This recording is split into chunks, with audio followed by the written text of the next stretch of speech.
It's the Security Weekly News. Welcome to the week of 5 October. I'm Doug White, and welcome to the show. Lots of cons coming up this fall. OWASP, OneCon, others, all going on. If you want us to be there, let us know, and maybe somebody will send us there. I hope to see you somewhere at something, sometime. Maybe at the observation deck of the Empire State Building at midnight on the 5th of November. It could happen. Is it still open at midnight? It used to be a thing. I don't know if it's still open at midnight. Probably not, but you got to be creative, right? There's ladders and stuff. Today we've got bad crypto, bloodthirsty zombie CPUs, Park Mobile, Palo Alto, Redis, Red Hat, Deloitte, Aaran Leyland, and more on the Security Weekly News. This is a Security Weekly production for security professionals by security professionals. Please visit securityweekly.com/subscribe to subscribe to all the shows on our network. We interrupt our program to bring you this important message. It's the show that keeps you up to date on the latest security news twice a week. Your trusted source for accurate security information and expert analysis. It's time for the Security Weekly News. Ransomware, supply chain attacks, 0 days, cyber threats don't wait, and neither should your defenses. With ThreatLocker, you're not just reacting to threats, you're stopping them before they start. Our zero trust endpoint protection locks down your environment with pinpoint control over what's allowed to run and what's not. No guesswork, no blind spots, just proactive, built for now security that keeps your business moving. Want to see how a true default deny strategy works? Head over to securityweekly.com/threatlocker and take the first step towards shutting the door on threats before they even knock. Yeah, all right, I'm Doug White, and it's the Security Weekly News. Don't forget to hit like, subscribe, and leave a comment, or you become my Halloween decorations that will sit in my front yard until the 4th of July. Just rotting away, your dead flesh being used for scratching posts for my cats, your eyes seeing, but never being able to close. Come on, it's October. Horror movies, pumpkin spice bong hits, all that good stuff.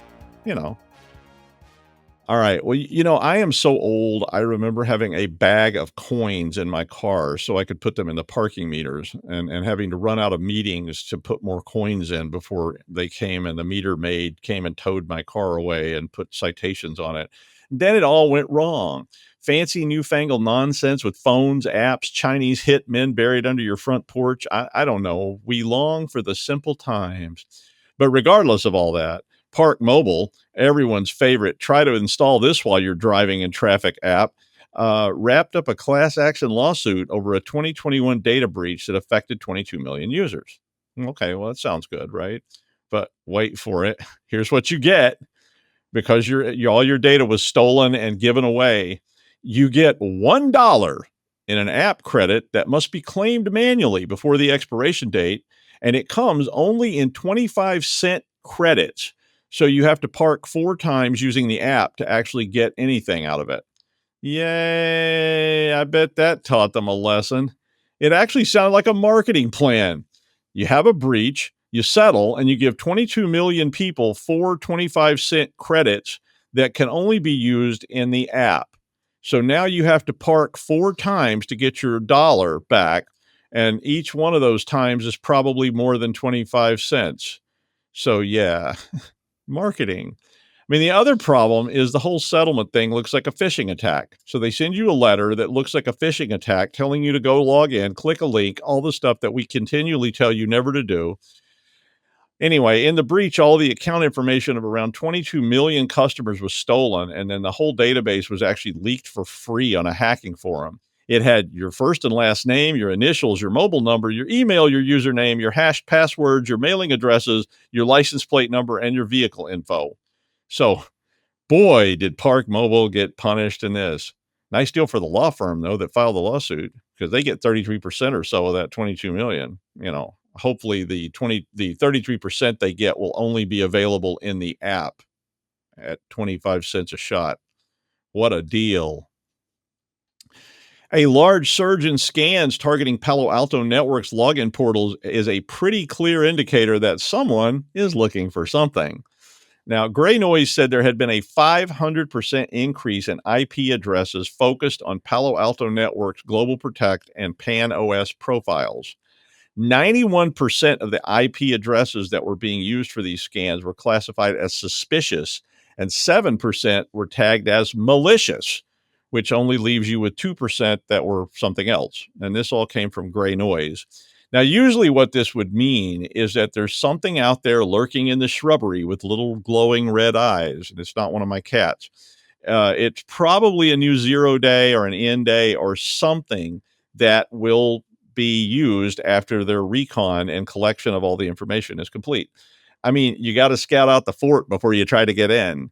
So now some of these things have to be exposed so people can connect. I mean, you don't have a choice, right? I mean, Global Protect, you may have to expose it so people can connect to the VPN, but you still need to be protecting your portals and don't expose management interfaces. People just keep exposing those things and it drives me crazy. And there's always somebody watching from the shrubbery. Redis patched a vulnerability that scored 9.9 on the CVSS scale, and it could allow remote code execution. Now, the problem would allow an authenticated user, but wait, an authenticated user to use a Lua script and they can manipulate the Redis garbage collection mechanism, which allows them to trigger a use after free problem and escape the Lua interpreter sandbox and run arbitrary code. Yeah. Wow. So Wiz found this flaw and they reported it at Pwn to Own in Berlin back in May. They estimated about 75% of cloud environments currently do use Redis. Now, if you don't know what Redis is, and sorry about the banging upstairs, I think it's ice knocking on my front door, but it's basically an open source memory database. They're going to keep knocking until I go surrender, but we'll try to get the news in. It's an open source memory database. If you haven't heard of it, I mean, it's a pretty common thing that is sort of in the background there. But Wiz. Now, think about this. Wiz said they found 330,000 Redis instances exposed to the internet, and about 60,000 of those require no authentication. So even though the attack requires authentication, if there's no authentication, well, then what's my favorite color? I mean, but seriously, an exposed instance, no authorization on the internet, on the cloud. Yeah, you don't want to do this. I mean, you shouldn't be exposing this stuff even if you didn't have a massive vulnerability in it. But and patch it. It has a patch, but it's still sitting out there unpatched. I mean, don't make me come over there and separate you. Come on. Red Hat confirmed that on the 2nd of October, it detected an unauthorized access to a GitLab instance for internal Red Hat consulting activities. Bad consultants, bad. When your security operating system consultant doesn't protect, yeah. Red Hat said that an instance housed sensitive consulting engagement reports, project specs, example code snippets, internal communications about consulting services, and limited business contact info. So you might want to advise your people, even if they might have had any chance to be in this, because it's another big phishing opportunity.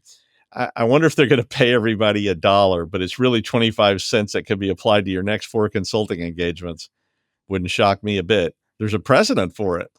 The group that did this is called the Crimson Collective, which sounds like a Borg dance troupe, maybe. Secret Victorian Society of Chartered Accountancy, maybe Bad Surgeons Anonymous subreddit. I'm not sure. The Crimson Collective. Or maybe a comic book. I don't know. Anyway, the Crimson Collective claimed credit. They claimed, hey, I'm going to try this. Crimson Collective claimed credit continuously calls coppers cretins. No, I don't know. But anyway, data in this case was stolen from about 800 organizations that included many big time players like Bank of America, JP Morgan Chase, T-Mobile, the NSA, the U.S. Navy, NIST, the U.S. Senate. I mean, people that can afford Red Hat consulting, right? Also, Kaiser Permanente, because I really like saying Kaiser Permanente. Kaiser Permanente. Leroy Jenkins. Kaiser Soze. It's word association day here at Security Weekly News, and my analyst is looking at me funny and seems to be pushing a red button on the desk. So anyway, the point is, all these repositories that you have, you need to be testing them. Bitbuckets, etc. They need to be tested thoroughly, not just ticking that box on the little form that says secured, yes. Let's focus on short-lived credentials, trust identities, least privilege, audit logging, and for Osiris's sake, please review all this and test it. I mean, we put this stuff up constantly and we find out only when it gets compromised. I also like saying Osiris, but I mean, at the end of the day, of course, if the penalty for this is only $1 per person and you get to actually make those people work, hire more consultants. Yeah. Okay. I'm gonna stop. But speaking of consultants behaving badly, Deloitte, one of the uber biggie consulting houses that all of us have probably worked for at some point or other.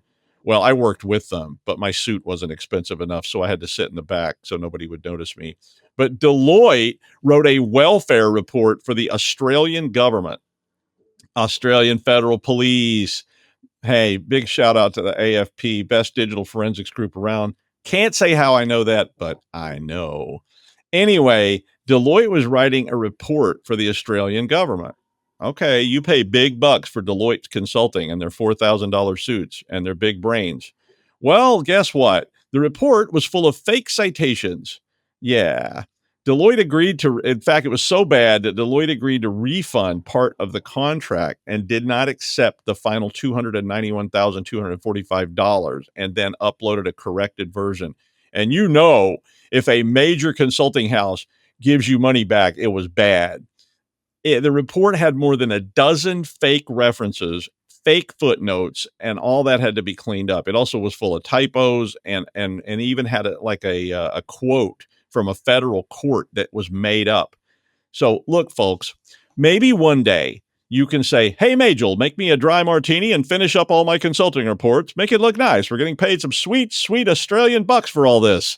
Make it good enough they'll give us a free trip to Lizard Island. Look, don't trust AIs. Maybe someday, but not now. It's really pretty simple. They lie and they lie and they lie, like that nice lady on the 900 number telling me I reminded her of her son. Think before you cheat. Come on. Like, you're getting paid what? What do those guys charge? $1,500 an hour plus expenses? It's crazy. I was down there going, I'll do this for $1,400 an hour. And you can keep the expenses. I don't care. But anyway, AIs, don't do it, man. I remember Y2K. I really do. In 1997, this news reporter contacted me and they wanted me to be on this series, and they recorded me talking about it for like 4 hours and explaining it and telling what it meant and all this stuff. And then they literally used none of it, never got on the air. They spiked it because I would not answer their question correctly, which was tell us about how a plane would crash. And I kept saying, planes have these two people sitting up in the front seats that are called pilots. They fly the plane, and if all the systems quit, the plane could still be landed. It's not going to crash. But they literally put a janitor on who said, quote, I don't know much about computers, but I'm headed for the hills. That was what they used. It was a big boom for consultants, that's for sure. And not much happened in the end. I think I heard about an ATM machine in Australia, actually, that kind of quit working or did something funky, but that was about it. Now, the new threat is called Y2K38 or Y2K36, depending on what you're talking about. And it relates to what is called epoch time, which is a Unix original based thing that started in 1970. Now, if you don't know, this problem is going to occur on the 19th of January, 2038. Now, I guess I don't have to worry. See you in hell. But anyway, back in the dark ages when screenwriters thought 2029 was a long time in the future and we'd all be fighting Terminators by then, no one much thought about computer dates that far out. Epoch time uses a 32-bit signed integer. And if you do your little binary math, you'll figure out that a 32-bit signed integer can be a maximum number of 2,147,483,647.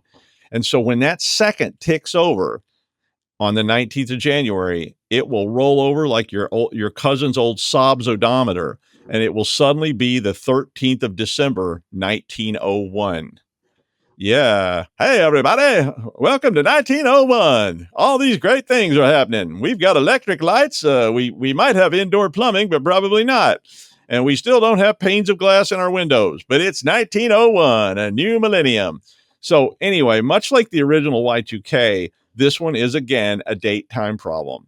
The other piece of this called Y2K36 relates to NTP, which is Network Time Protocol. And that's used for, your network devices, for your computers, for all your ICS devices and so forth.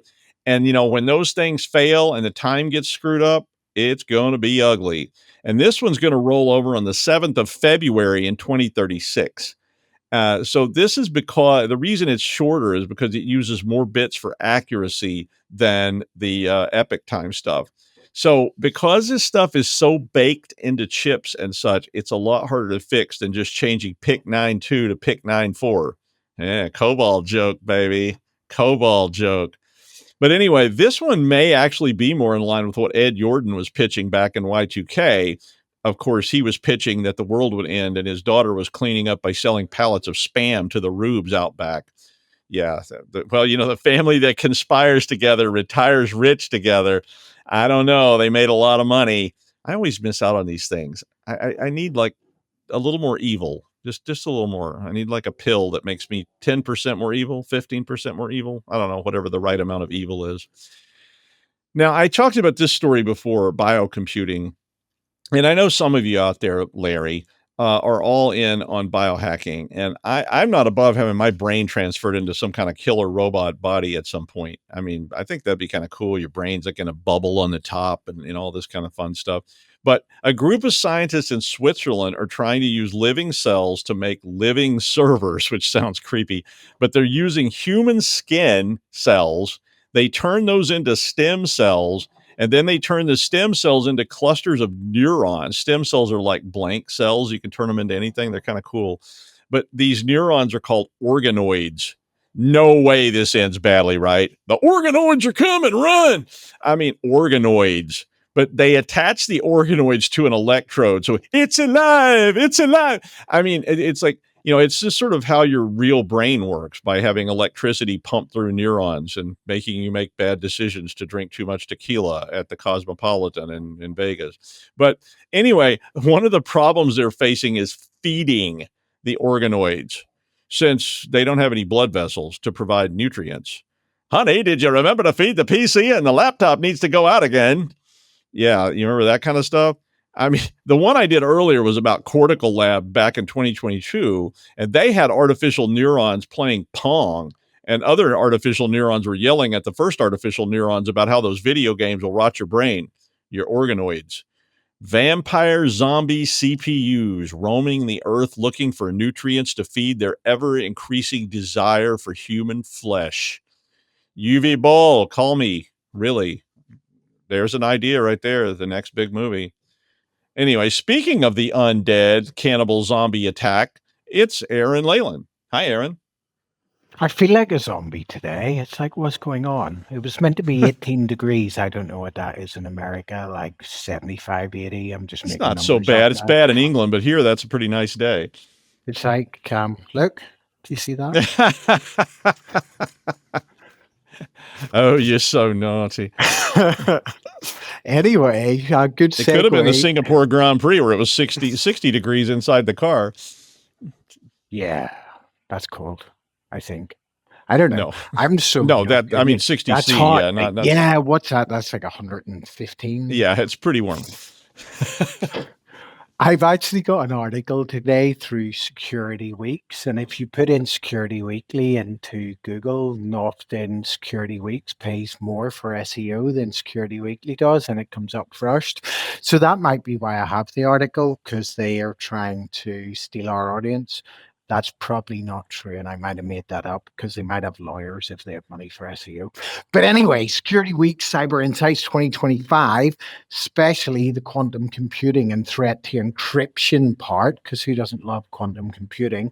I might not even talk about AI in this one today. I'm going to try and not to. But anyway, here's the reality on quantum and encryption without all the vendor hype, because like it's the other place where the vendor hype lives, right? And it's mostly lies. So as we know, as we know in the known world, we don't have a quantum computer today that can break public key cryptography. And 2025 won't be the year that RSA collapses. But okay, it is time to act now, and I'm going to tell you why. Not because quantum is here, although people would tell you it is, because like they said, it's been stable for 2 hours. I've never been stable for 2 hours in my whole life. But anyway, migration is slow, complex, and tangled in supply chains. So don't wait for the headline of Q Day. I don't know how to do a Q, and you're totally missing out today if you're not watching on YouTube. So governments have set the clock. In the US, National Security Memorandum 10 pushes federal systems to finish migration by 2035. National security systems mandatory by, I don't know why these dates are arranged. I guess, I don't know. I can't remember. 2030 to 2033 under NSA CNSA 2.0. And in the UK, for our UK viewers, NCSC guidance points to a similar finish of 2035. It's like they work together in like the Two Eyes and Five Eyes communities, but hey, that won't be related, right? Okay. Planning front loaded into this decade. Look, I don't think it's fear mongering. It is coming. It is coming. And I'm going to tell you why that's important. Look, you need to plan. You need to align. NIST has finalized core tools, so you don't have blackers, which are like blockers, but they're hillbillies. So Kyber for exchange, FIPS 203, Dilithium for signatures, FIPS 204. I don't even know how to pronounce this one. Sphinx, SPHINCH plus for hash-based signatures, which is FIPS 205. And Falcon is moving through draft as FIPS 206. So if vendors are saying we're waiting on standards, well, they're not, because they're there, right? So Cloudflare ships hybrid TLS with Kyber. Browsers support it. IETF hybrid TLS design is apparently nearly done. So nearly done. Nearly. So you can test it now, and you should be testing this stuff. Measure handshake size, MTU issues, and CPU impact. Get it done. Okay, right. So this is why it matters. And I talked about this, like, and some people are just like, you're insane. This is not true. But look on my LinkedIn and work out where I used to work, and maybe I know a bit about this. Harvest now, decrypt later. If your data needs confidentiality of 10 plus years, healthcare, government records, M&A archives, don't assume it is being stolen now for future decryption. It is. It is. Migration drag. Look, crypto is everywhere. VPNs, firmware, CI/CD pipelines, bad systems. You'll get dependencies, MTU surprises. Look, this isn't generous when you think of all them projects, of all them stuff that you know how to do and you know where stuff is. Right. Okay. Early implementation risk. Post-quantum cryptography. It's all over LinkedIn. PQC is mature enough to deploy, but code isn't magic. We've already seen timing flaws like Kyber slash. So treat it like any new crypto.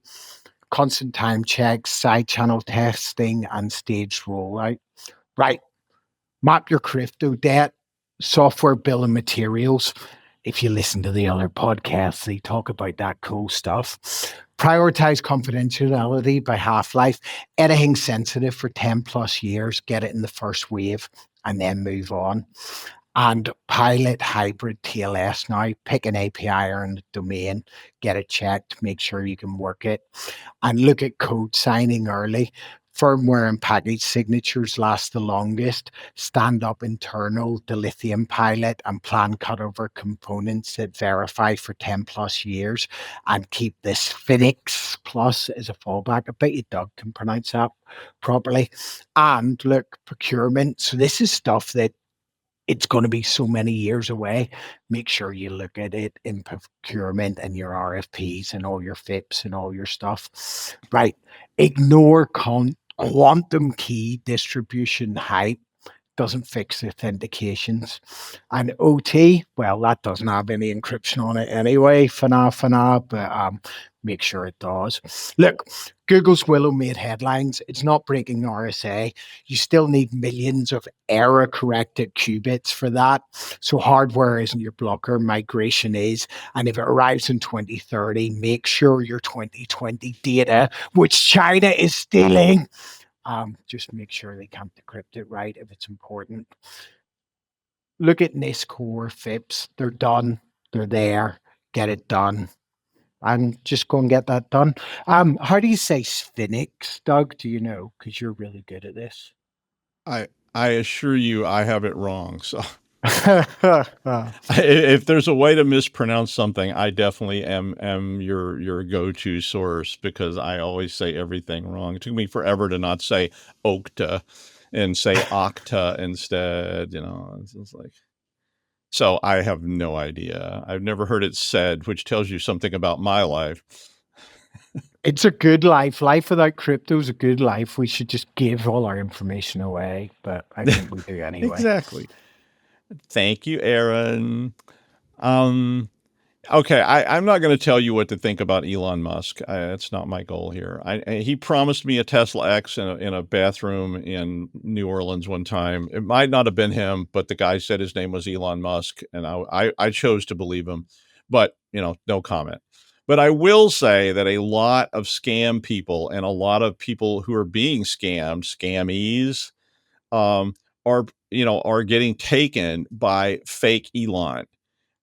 Fake Elon's mother, fake Elon's sister, some guy named Bert who used to live next door, Suzanne Summers selling you the ThighMaster coin or whatever, and so forth. And, all this is going on, and they use these to convince people to invest in all these crypto coins.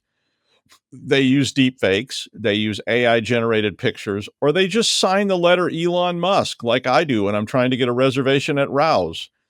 I mean, a lot of these stories are just the same old scams, right? Hey, ma'am, want to get rich, provide for your grandchildren? Well, I'm Elon Musk and I'm rich, so take my advice and transfer all your money into my Doc McKee coin. It's guaranteed to triple in value in 3 weeks, and it also removes warts if you rub it with the wart with the coin. You can't lose. So it may be a good time to issue a warning to your people again about these kind of scams. People love get rich scams. They've been falling for them since the dawn of time, and people love to get screwed by crypto. I mean, any Yahoo can create a crypto coin. You don't even have to create a real crypto coin. Just send out a letter saying, send me $50,000 and you'll be one of the initial investors. And people do it. I mean, any Yahoo can pretend to be a celebrity. I mean, I can pretend to be a celebrity. I can pretend to represent somebody else. I can call Rouse and say my name is, I can't say the name, but, and it was somebody I used to work for, and they give me a table. It wasn't Frank Sinatra, but I mean, I could probably sell crypto using that person's name as well and get people to send me cash. Note to self, increase evil behavior by 10% more. Yeah. And that is the news.